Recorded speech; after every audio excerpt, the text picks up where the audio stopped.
Well, good morning, everybody, and welcome to challenge number 8, preparing for a crop. And I know that there are many of you in the Northeast who will be only able to listen to this challenge as a recorded challenge. So just know that the thoughts and prayers of everyone in our organization, but a huge number of people who are on the line with us this morning have already posted comments in the question box, just wanting me to express to all of you that even though you're watching the recorded version, we hope everything is going well for you and that your families are safe and sound on the East Coast. So let's jump right in to challenge number 8, preparing for a crop.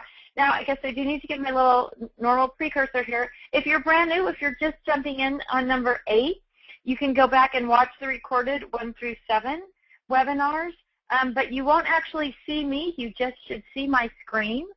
If you can't see my screen, then raise your hand or type something in the question box and let me know that you can't see the screen. It just has the cover thing on it. You'll see my PowerPoint presentation. You'll hear my voice, but you can't actually see me. And then if you do have questions, type them into the question box that's on your pane. Sorry, I just wanted to check the question pane. That's always you have the question box on your pane. Type in as you think of them, and I will answer them at the end of the webinar. I was trying to multitask and read the screen and talk at the same time, and it just doesn't work. So type in your questions. I'll answer them at the end. I know there's going to be lots of questions about boot camp, which is the November Get Organized Challenge. It's 3 power classes. You can find it. I'll send out a link to it. I'll put a link up on the Facebook page, but you can find it really easily. Just use organizationbootcamp.com, and that'll bring you right to the page on our website. But I will send out a link to it. I will post a link on Facebook and even tweet out a link for all of you who are following on Twitter as well. And I will probably do a blog post, too, just about it and what it is.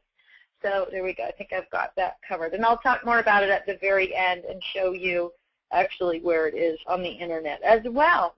So let's get started. Challenge number 8, preparing for a crop or class. And this week's winner is Wendy Sahi, I think is how you pronounce her name. And so she just goes on to talk about the different parts of the challenge that she's working through and taking those baby steps. And what I really thought, and congratulations, Wendy, I see your name popped up, so I know you're live with us. So congratulations. You've won a $25 Scrap Rack gift certificate. But really what was important is that comment at the end, and really appropriate to this webinar. Basically, I'll do every challenge to keep me on track until it is all done. And so for those of you who are just on board with us for the first time, know that there are lots of people who have been on board with us a number of times and who've watched the recorded versions a number of times. And I hope you'll take advantage of the fact that they're there to keep you motivated and focused and to give you a place to go back to and sort of regroup and move forward, as well as participating in the Facebook group, which is also inspiring, motivating, and entertaining. So congratulations, Wendy. Now, preparing for a crop or class. I have seen in my 10 years of traveling around the country and teaching organization classes and being at conventions and events, I have seen people literally fill an entire Bellman's cart with scrapbooking supplies for a 2-day event. And my feeling on that, and my observations, I guess, as well, is that the more you bring, the less you get done. What you do is spend all your time digging and searching for things and not getting anything done. Well, hopefully after going through this challenge, whether you've completed your organization goals or you still have to work through a challenge or 2 more, you'll be able to go with a lot less stuff, which is going to net out to getting a lot more done. So there's just some statistics there about the percentage of getting things done. So what you really want to do to be productive at any kind of event is gather information first, right? So before you can prepare efficiently, you've got to have this basic information. What's being provided by the crop host? So was there a flyer or is there a website or somewhere you can go and get that information? Do you need to call the store? It's really going to be helpful to hear, read, see what's going to be provided by the crop host. And then if you're going with friends, what are your friends bringing? Tools and equipment that can be shared don't need to be duplicated. Who has the easiest transport system for different things? Some people love to bring lots and lots of tools, and they love to share those tools. And if you are one of those people, we love you and God bless you. And if you're not one of those people, you have to love the people who want to do it, because some people in their heart of hearts, one of the things they love about going to events is being able to have and share tools with their friends. And they love to be that go-to person. They love to be the person that has everything. Let them be that person. Thank them for being that person. Don't feel like you have to overwhelm yourself if you're not that person, right? Take your bare minimum and just know what your friends are going to bring, and let them be that person. Now, I have to tell you kind of a little story about this. I'm going to get a little sidetracked here. We are always teaching our children to be helpful and how kind it is to be helpful. So with my children, when they were little, I started telling them when it came to being helpful, helping others and allowing yourself to be helped both, that it was really important. And every time you help other people, you're making a deposit into your helpful bank so that when you need help, there'll be something there to withdraw. And so at one point, I was with my son. He was about 6 or 7, my younger one, Max. I was at his school, and I was pulling a big box out of the back of my van.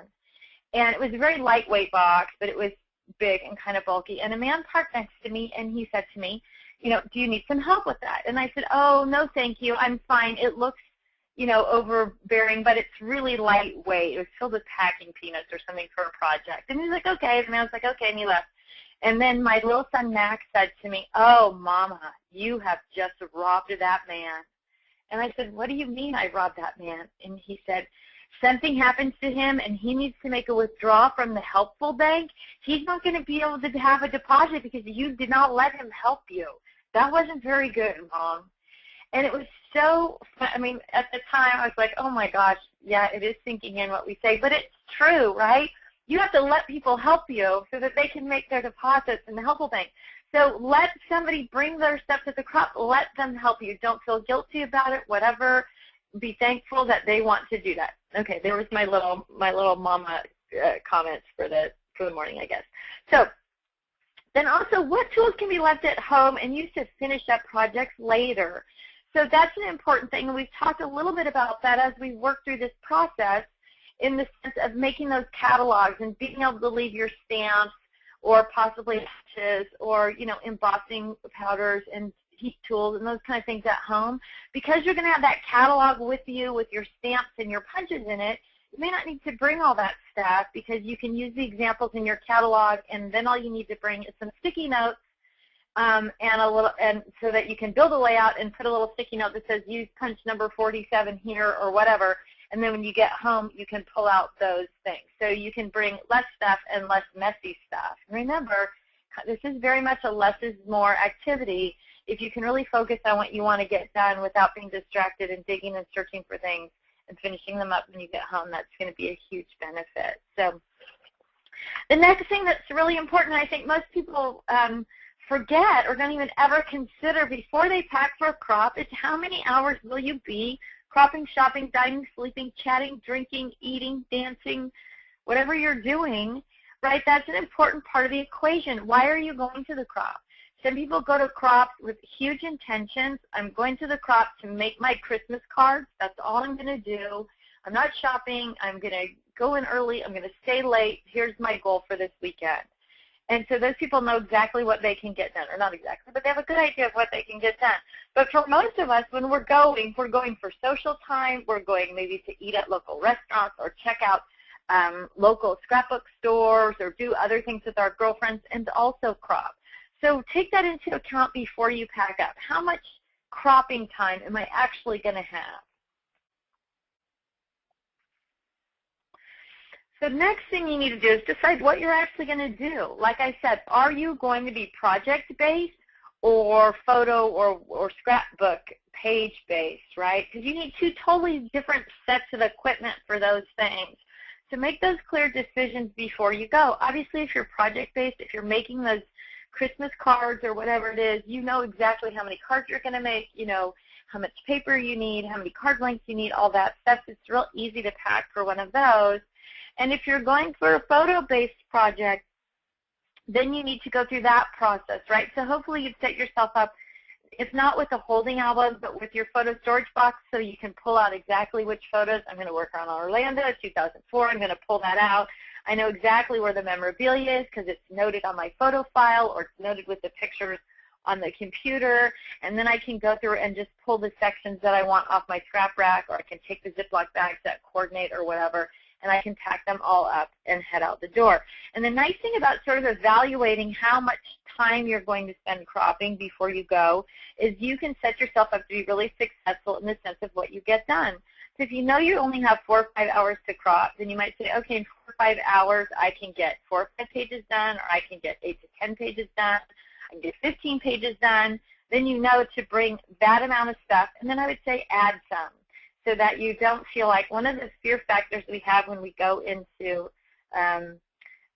crop is that we're going to get everything done, we're going to run out of stuff to do. So you're going to add a little bit more to what you think you can take with you. So, and I've kind of gone through this next slide already. I'm sorry I forgot to change it. But once you're working in this 4-section system, then you're going to be able to bring really exactly what you want to work on, right? And again, whether you're using a scrap rack or Ziploc bags or binders or whatever it is, knowing how much time you have, knowing what you can get done in that amount of time, be realistic and add a percentage to that. You're going to be able to pack so much more lightly. And what that actually nets out to is that you're actually going to get more done when you're there.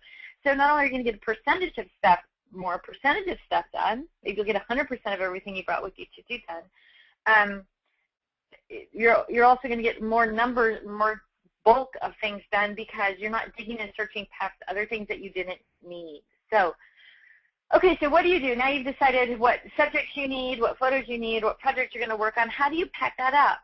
And I'm going to recommend to you that you pack in reverse.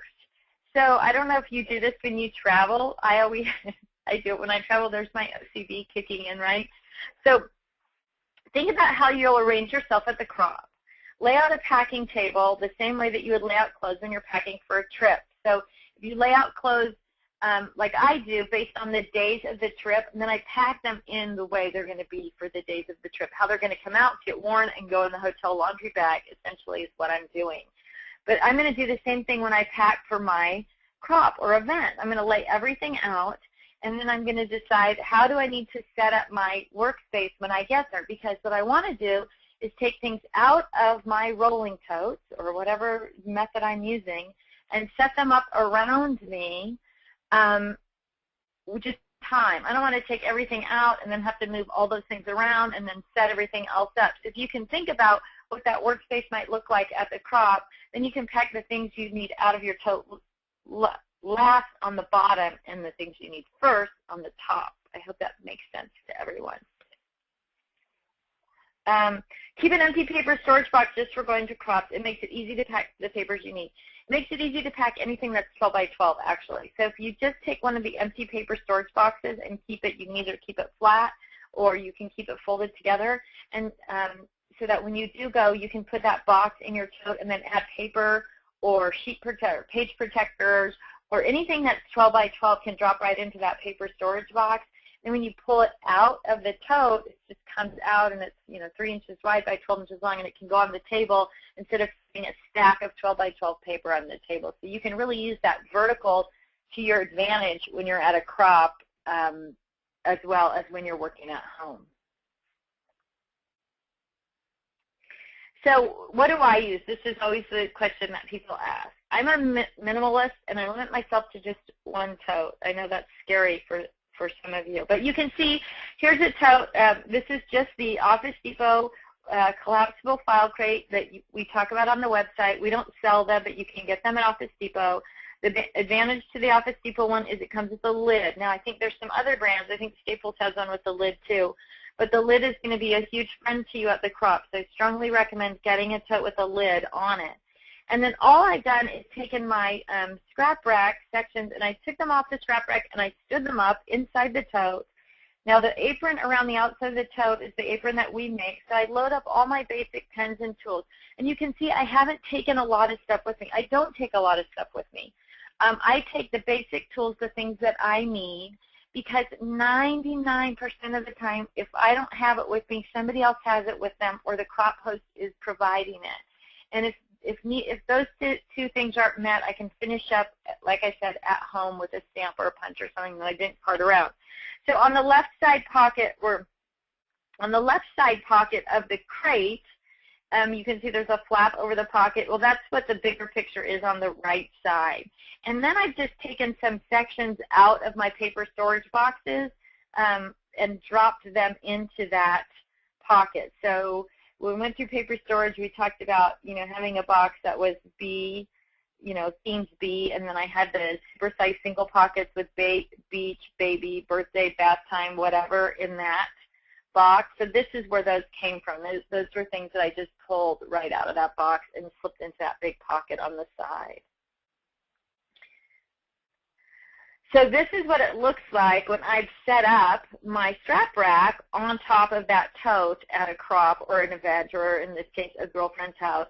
So I was literally able to take an entire scrap rack worth of stuff, put it in the tote, wheel it over to her house, and pop it right back up so I could work with all of my things right there at chair height, as opposed to, that's kind of an old picture of me with red hair. I don't have red hair anymore. But you can kind of see how easy it is to work with it in that setup. And it's very minimal. I haven't taken huge quantities of things. I've got scissors and paper trimmer and rulers and pens, an eyelet setter, all that kind of stuff. The pocket on the other side, which you can't see, has some other adhesives and stuff in it.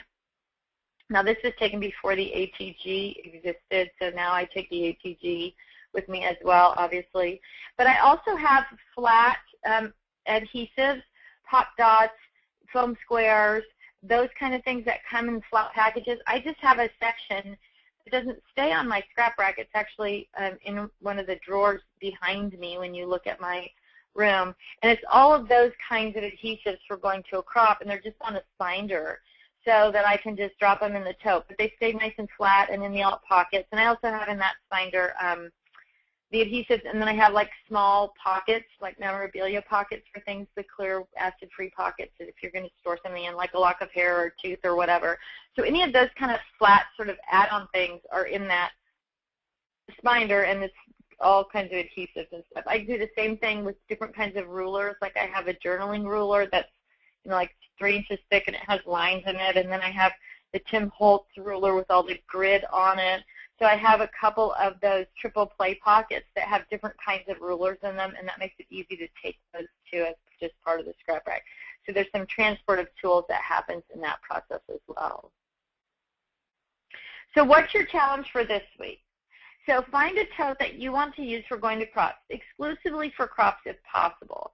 And the reason for exclusively for crops is that you can leave some basic things in there, and one of them is the second part of the challenge, a packing list, right? These are the must-haves that you need for going to that crop or event. And the nice thing about carrying the same packing list consistently is that when you're at a crop and you think of something that you wish you would have had, you've got the list right there, and you can add that right to the list so that you don't forget it next time. Because we always say, oh, yeah, I'll have to remember that for next time. Well, if you've got that packing list, and mine is actually I just keep it in one of the outside pockets of the crate, so that's always there. I just keep it in a regular 8.5 by 11 page protector, so it's a little bit more durable. But it has everything on there that I should have in that tote. Some things I'm able to leave in the tote. I have an extra paper trimmer. I have a couple of extra just regular rulers and some of that kind of stuff that always stays right in the tote. I don't have to repack it each time. So create a packing list for must-haves. These are the things you'll take every time. Spend some time thinking about how to pack these items and how they'll be used. Keep the list in your tote so you can use it every time you crop. If you find there are things you always take but never use, cross them off the list. So this is important too. So that when you get home and you unpack, you can take those things out and go, I've never used this. If I hauled whatever it was to every single crop but I never used it, then why should I haul that along, right? Well, if you're keeping a note of it, then it's easy to justify and easy to accept. So if you're not keeping a note of it, you'll be like, oh, maybe I'll use it. I don't remember if I used it or not. And the idea here is to take less and get more done. So that note in your tote is really important.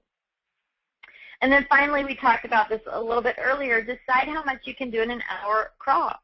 Add 20% to that amount just in case you're able to skip eating and sleeping. This should include the number of pages or quantity of projects you can accomplish, cards, mini albums, etc. Use the list as your guide for packing to go to an actual crop. Now, here's another little idea that you can do. On the back side of your packing list, write down the crops or events that you've been to, how long they were, and what you got done. You might even put a note on there about what you would do differently, right?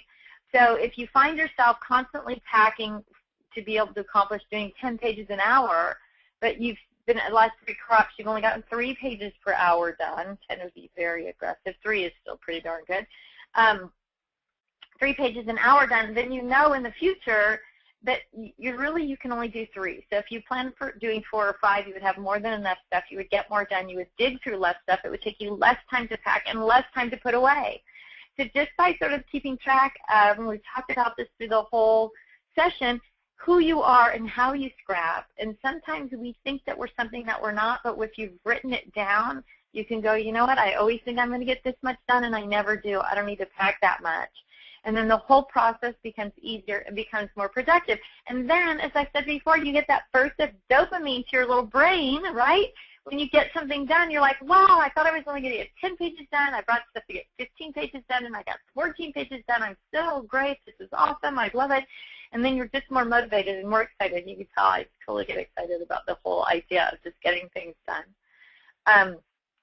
So anyway, so if you're making those notes to yourself about what you've actually got done, it'll help you both ways. Maybe you don't take enough stuff. Maybe you think that you're slower than you are.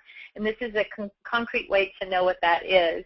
And also to kind of keep you sort of abreast of what you have done at different crops and events and which ones were more productive and why they were or why they were not more productive. Maybe more shopping, more sleeping, more socializing. Maybe you just went more focused and got more done because you took less stuff. So whatever it is, write some notes on the back of that packing list, and then put it in the back of your tote so you're ready to go.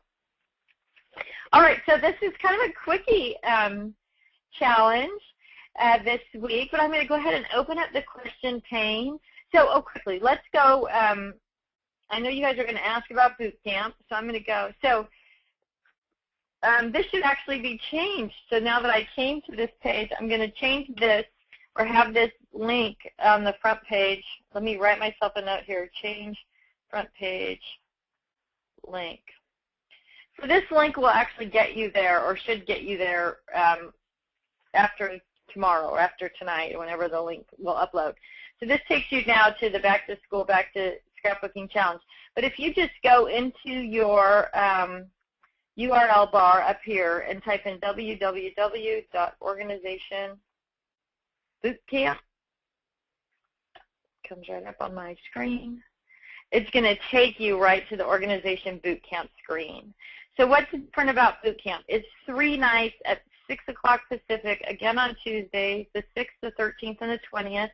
We do this sort of power camp in November because I think that the end of November and into December and the first part of January are so busy and crazy for everybody that working something else in is probably not practical. But the November boot camps are really short, sort of intense. We'll talk about everything we've talked about, well, not everything. We'll talk about lots of the stuff we've talked about here, just in a longer period. So the classes, instead of being an hour and a half, probably be closer to 2.5 hours, depending on questions.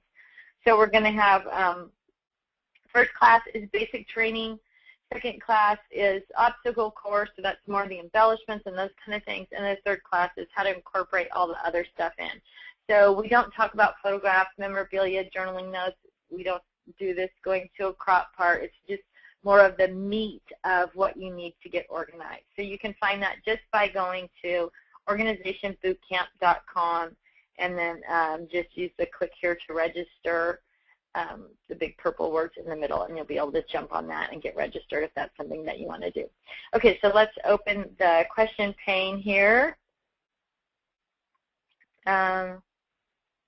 Let's see. So just some comments in the question pane.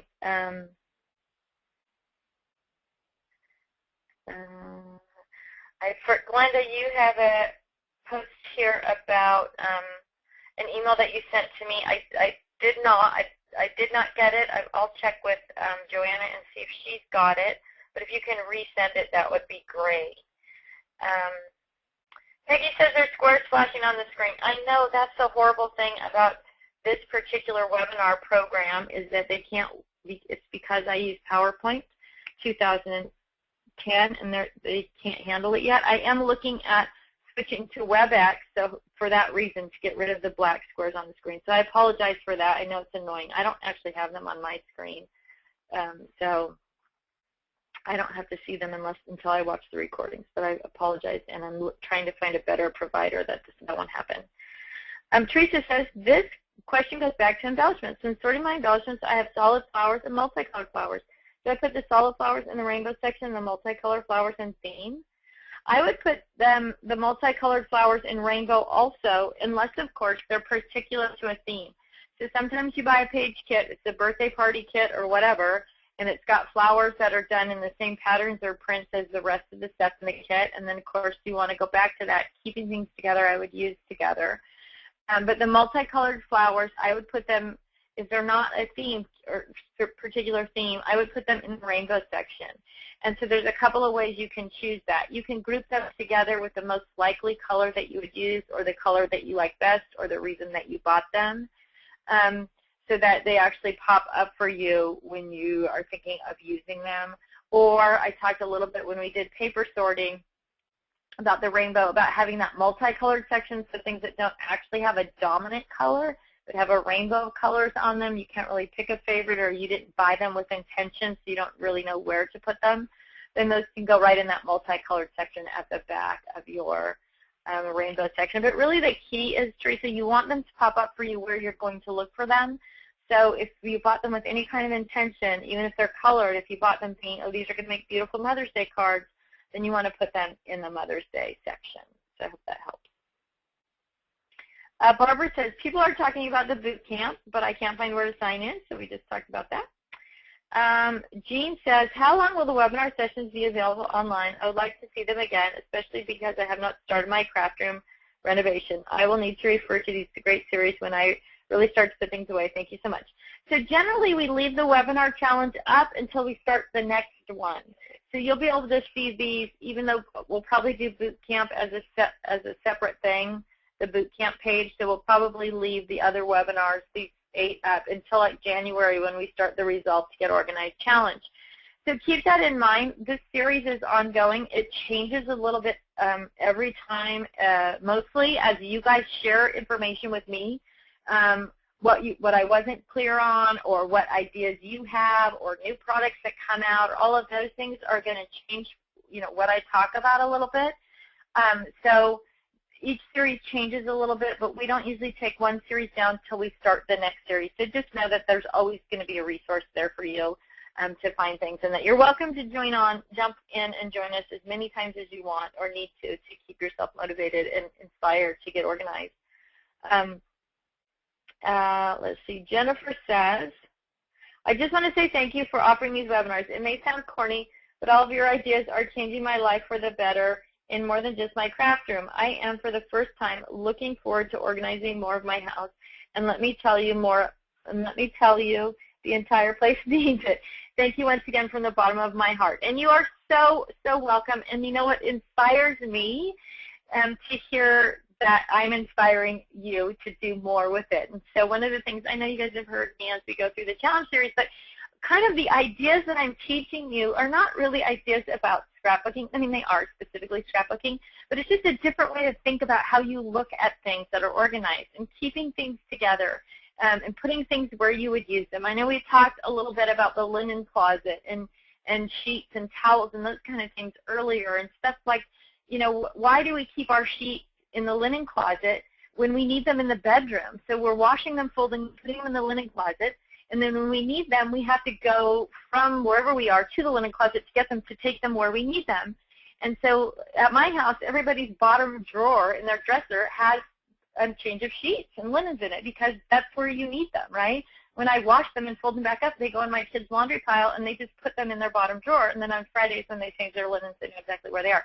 So if you just start to think, it's so inspiring to me to think that it's going to overflow into the rest of your house. And I know I mentioned earlier that we're looking at launching next year a new website where I can really talk about organizing all over your house instead of just organizing your craft supplies. So I'm inspired by you guys, and I'm motivated by you guys, and thank you for sharing that with me, Teresa.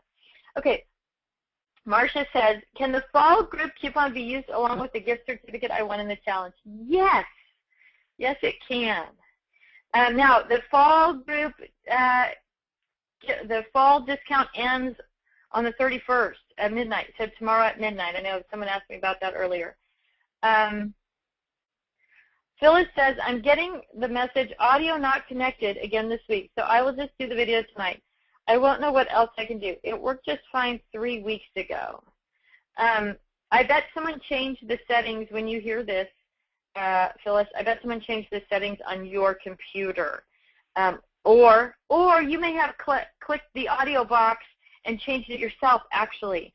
So if for all of you in the panel, in your navigation pane, you can click on audio and you can change it to either be phone or to be over your computer, and so maybe that got clicked too, Phyllis. You might want to check that. Hopefully you can join us for other things. Christina says, I went to 2 crops so far. My friend fills her entire van and spends the entire time at the crop reorganizing this stuff and not scrapping anything. I scrapped right through the mess. Yay! Good job, Christina. Melanie says, a note about last week. When doing 2 pages, one black and one white, per color, try to put each entry in the same place, especially for those that don't show up on one or the other. It makes it easier to refer between the pages. Also consider marking which ink pads are dye and which are pigment, and if you have watercolor pencils, mark them with a W so to identify them and not confuse them with regular colored pencils. Great suggestions, Melanie. And if you don't mind, I don't know if you're part of the Facebook group. I'm assuming you are. Your name sounds very familiar to me. By posting those suggestions on the Facebook group would be awesome, too. I can't cut and paste out of this screen, which would be really nice because then I could just add them as we're talking. But this program won't let me do it. I don't think it will. Copy email. No. All right. Okay, so let's see. Wendy says, thanks so much. I felt so guilty taking so long to organize and sort, but I really want to think it through and to do a good job with my scrapbookgram. I'm also trying to organize 2 other rooms in my house at the same time and using your same strategies. Now, what goodies will I order? Thanks again. You're so welcome, Wendy, and thank you for your posts. I noticed there's a lot of posts up from you in the progress posts, too, so I'm glad that you're making progress. And, again, happy to hear that your organization is spilling over into other places in your home. Marcia says, what about taking plain cardstock in the crop tote? So 2 ways to do that. Now, if you look in my scrap rack, in every rainbow section, I have just some plain cardstock. Plus, I have my scraps, right? So I've got a rainbow of cardstock right in my scrap rack so that when I take the rainbow sections with me, there's cardstock in there. But if you are a huge and crazy paper junkie and you think, I have 500 sheets of red, I can't put that in my scrap rack, or I can't put that all in a Ziploc bag or a binder or whatever tool you're using, that's again where that empty paper storage box is going to come in handy at a crop. You can go to your rainbow section and pull a chunk of reds or greens or blues or whatever out and drop them into that paper storage box, and then drop that paper storage box into your tote and take it with you. And when you get home, you can pull it out of the tote and just refile the colors that you've pulled out. Presumably, you have some idea what you're working on. So if you're working on, Christmas or baseball or football or whatever it is, you can have a good sense of what colors you might need versus trying to take, 8 inches of rainbow paper with you, which I would not advise. So use that extra paper storage box, and it will really help. Cindy says, thank you, Tiffany. My sister and I went to a crop this past weekend from Thursday night to Sunday. I took my scrap rack and papers. I was able to do more in one day than I have done an entire weekend in the past. I had my holding album prepared, and it made it so easy. I am making some slight changes, and I'm looking forward to the next one in April. Good job, Cindy. And, hey, we would love to know what you're going to change, what worked for you at the crop, especially with this if you post on the Facebook group after this session, what did work? What did you really like? What didn't work? What would you like to have more of? So that kind of information other people are going to find really, really helpful. So please feel free to post that, both what you liked and didn't like, on the Facebook page. Melissa says, tip, use your packing list to pack up your items to go home. Helps you find things you may have lent out over the course of the event and forgot.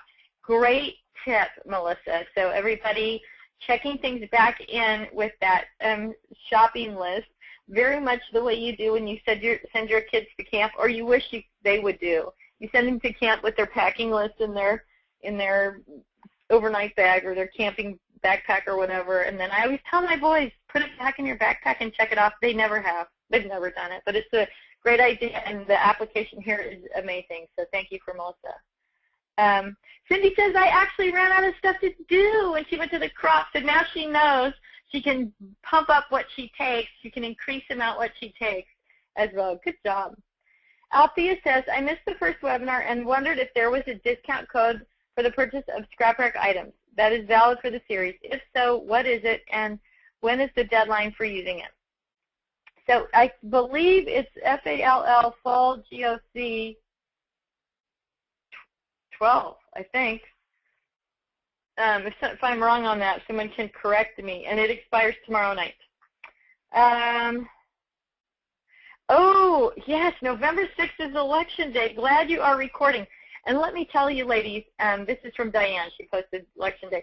And let me tell you, I didn't think that through when we booked that, because I am a news and political news junkie. So I will be doing the webinar on the 6th and with the TV on, watching the numbers scroll by. So if I get distracted, you all can snap me back into it and say, hey, quit watching the election.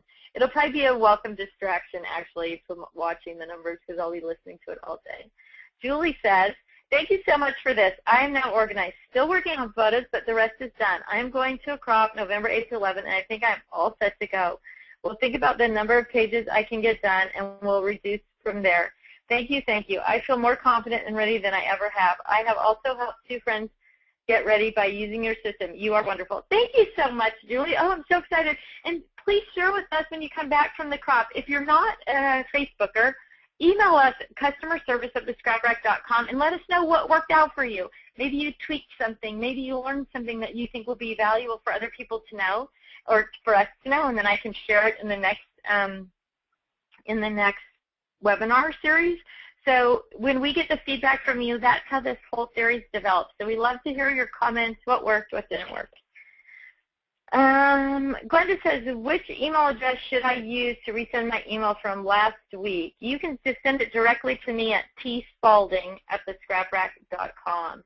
And I'll keep an eye out for it. If I don't see it, I'll search my spam filter, Glenda. Denise says, where do you find totes are durable and will take the beating of traveling?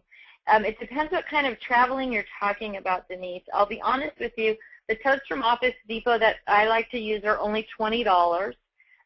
They usually last a year or two. Depends how much I bang them around, but they're only $20, so you get about $20 worth of use out of them. And then as far as other totes go, it depends when you say traveling. Do you want something you can check at the airlines, or do you want something that you can carry on board at the airline, or do you just want something you can throw in the back of your car and take with you? So maybe you could either give me a little bit more information or post on Facebook as well and see what other people are using, what they love.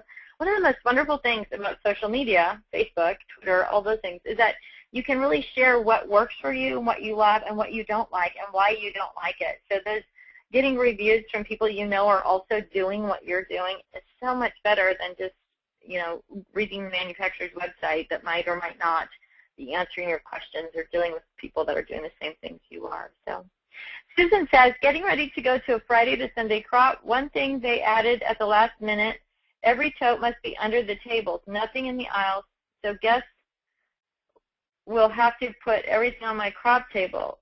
It's kind of an O face. Does that mean Tiffanizing is blocking the aisles?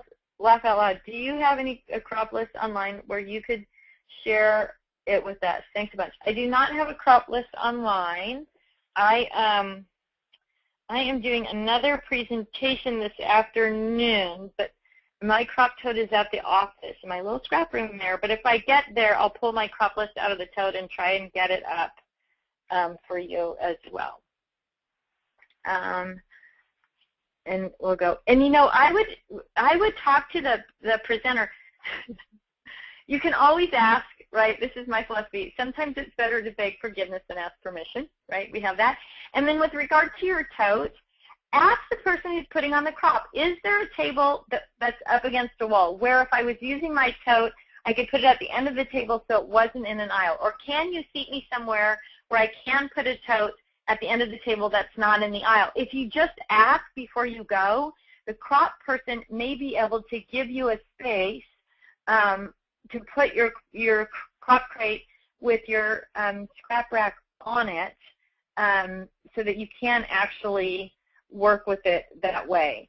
So, and there might be some other things, some other creative things that you could think of. My brain is just starting to click off ideas, like even if you had to have your tote under the table, you could still have your spinders in the tote and then just pull out, you know, Christmas and flip through it and then drop it back in the tote, like leave the lid off but have the tote under the table. So, but I would ask the crop person, there's probably a strong likelihood that there's a table that's up against a wall or out of the aisle's way or whatever, where you could kind of, where you could get your spot and still be able to take things the way you want to. Let's see. Candace says, do you have a paper storage combo? We are out of the cardboard paper storage boxes right now that we make, and the advantage to those is they're relatively inexpensive, so you get 5 boxes with that instead of like the copper hopper boxes, which we also sell, but they're plastic and they're $8 a piece. So those will be back in stock in January, and then we'll have the paper storage combo back. In the meantime, you can use the copper hopper boxes. They work great. There's a set of dividers that fits in those. We recommend 2 sets of dividers per box, actually. But those are the option in the meantime. And I'm sorry, we just sold through them so quickly. We're about 6 months ahead on projections with those. So Jill says, oh, if you're not on Facebook, Melanie posted a comment, I'm not on Facebook. So, Melanie, if you can email me that idea, like I said, I can't copy and paste it out of here, and I can't read it after the challenge is over. But if you don't mind emailing it to customer service at the Scrap Rack and just put in the subject line, idea for crop webinar or something like that, that'd be great. And then Joanna will make sure that I get it. Jill Cooper says, can you give us some hints about any new products that you are developing, like the double-sided page? Have you considered the binder to hold 1 to 2 binders on a shelf? I have suggested this on the suggestions Facebook page. So good news is, Jill, and if I remember correctly, you're the one who shared with us the little diagram page of how to sort of plan out your page, so thank you for that. So the double-sided pages are definitely a happening thing. We're going to start with 2 of them. Both of them will have a supersized single on the back side, this first run of them, so we can kind of play with them and see how people like them and how they work. We thought about doing smaller pockets on both sides, but because we're using the basic page fabric, we don't know that it'll be durable enough. We think you have to have that full sheet of paper, a full piece of cardstock, or that super single on the back side.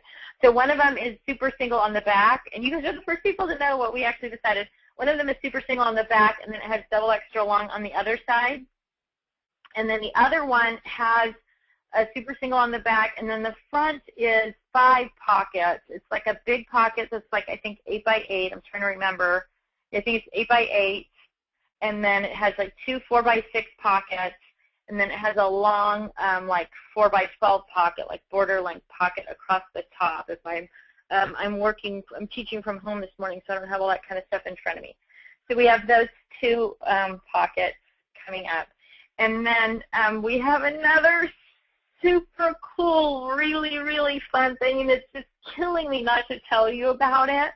But I'm just waiting for the final. I got a good prototype from the factory. I know we're going to do it. I know it's going to be cool. I got to play with it last week. I'm sure I drove Karen crazy in the office every day going, I love this, I love this, I love this.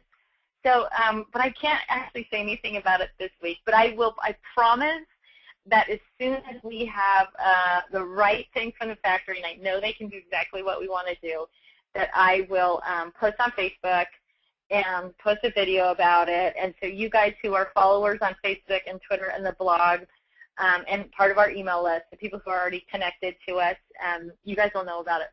We'll know about it first. And it is, we will probably put it up for pre-sale in December to make sure that we're ordering enough of them. That'll give us a good sense when we put stuff up on pre-sale. We kind of get a good sense of how people like it and if they're as excited about it as we are. And that gives us still a couple of weeks to increase the order before it ships out. So, but we're hoping to have those in January with that. So it may go into pre-sale as early as mid-November if I have a good prototype actually, because I'll need to be able to update by like the 10th or 15th of December in order to run more and add them if we need to. So, but it's really exciting. You're going to love it. And I think I posted some stuff on Facebook. We've got some cool things with the travel pack. So I had never ever considered doing any kind of print or pattern with the travel pack.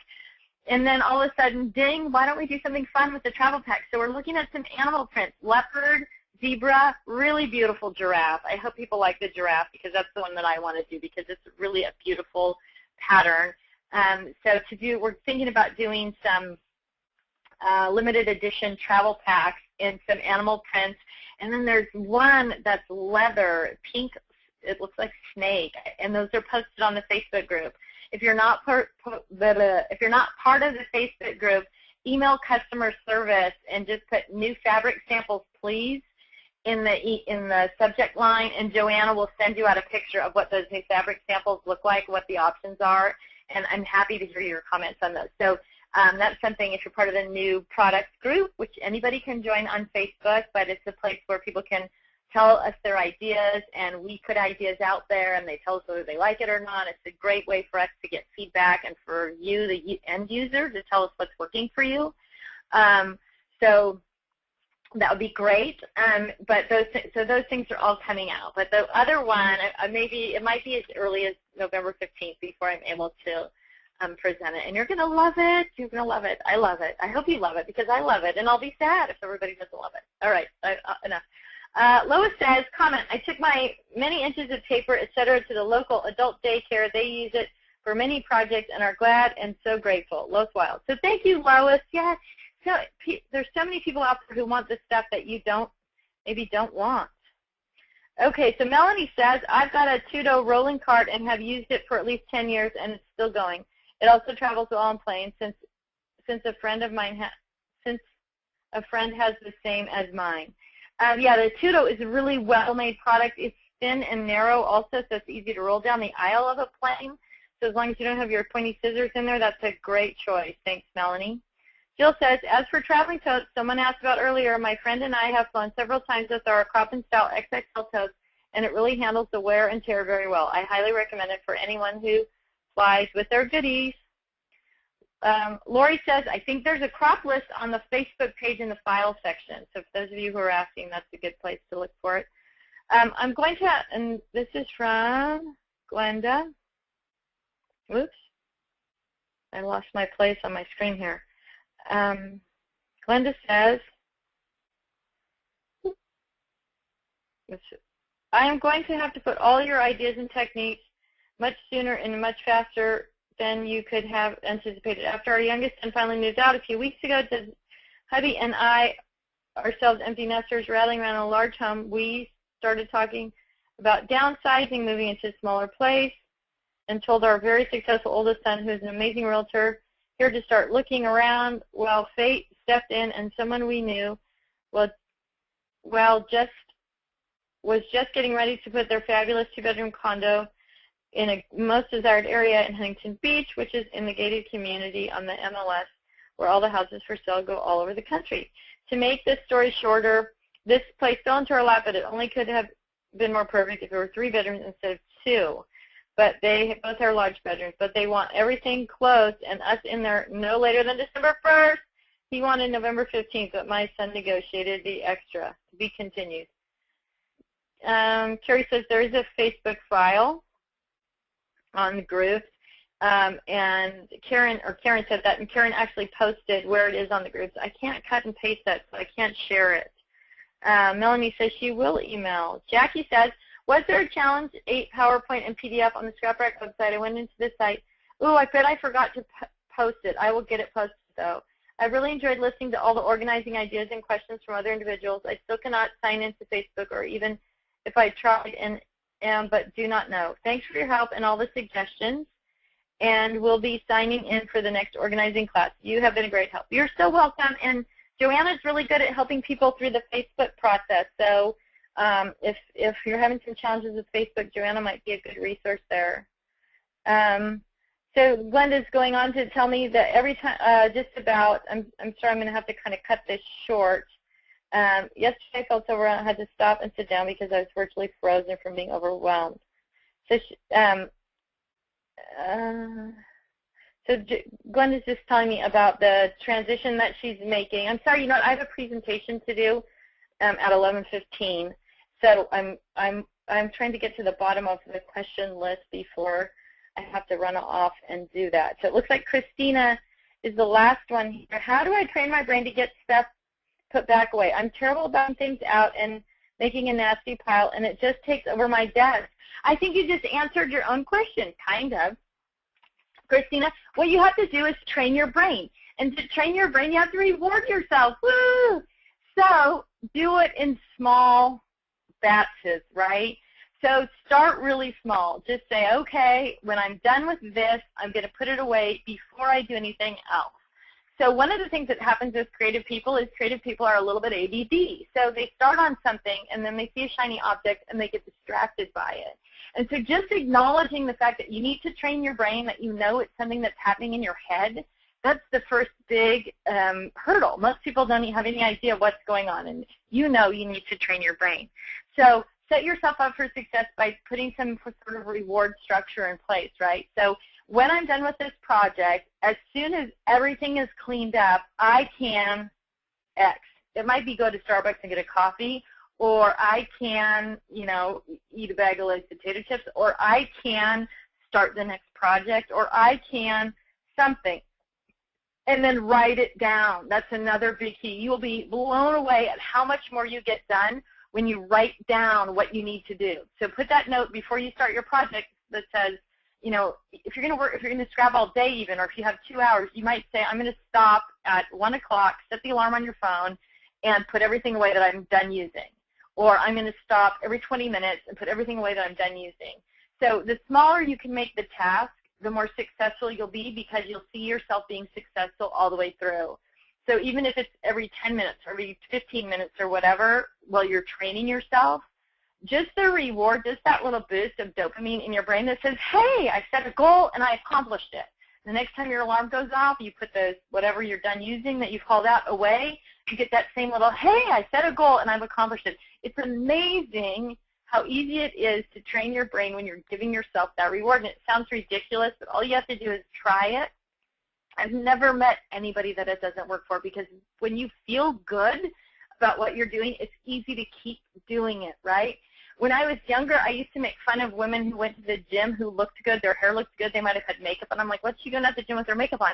Well, it didn't take me very long to realize that the girls at the gym with their hair up and their makeup on were the girls in the best shape. Well, why are they in the best shape? Because they look great and they feel great. When you look great and you feel great, then you actually work harder to stay looking good and feeling good. It's kind of a crazy, weird cycle. So again, that's a good, huge tip. If you're somebody who knows you need to work out or wants to go to the gym or whatever, look good. Get yourself a new outfit that matches, including the sweatband or whatever, so that even if you're not wearing makeup and doing your hair, which is a little bit extreme, but you look good, and then when you look good, you feel good. The better you look, the better you feel, the easier it is to keep looking good and keep feeling good. It's kind of a crazy, wonderful story. All right. And I think that's it. I think we're at the end of the questions for the day. So, ladies, thank you so much for joining me. Thank you so much for being part of the Organization Challenge. Please continue this week's challenge, and please post how things went on Facebook. Don't drop the ball here. You've done such a good job. Join us for boot camp. And even if you're not going to join us for boot camp, even if you're one of those lucky ladies who's all done organizing and you don't need me anymore, oh, that makes me so sad. Everybody else needs you. We need you as part of that Facebook group to help people. As you can see, just the suggestions that are given in the Q&A period are really great real-world suggestions. And so you can continue to help other people get organized by just adding your suggestions to the Facebook page or emailing them to us with a little note that says okay to post on Facebook, so we can post up your ideas on Facebook. And if you write okay to post, we know that means it's okay to use your name. We're assuming that if you're writing to us and sharing ideas that you feel like it's okay with us to post them on Facebook anyway. But we'd like to give credit where credit's due if you want credit. And if you don't want credit, then we won't put your name with it on Facebook. So I guess that's it. Thank you so much again for joining me today. I look forward to seeing lots of you at Get Organized Boot Camp starting on November 6th. And please feel free to share your stories on Facebook and to email or call us if you have questions. And remember, your coupon code expires at midnight tomorrow. So have a wonderful week, and I will watch for your progress posts on our Facebook page.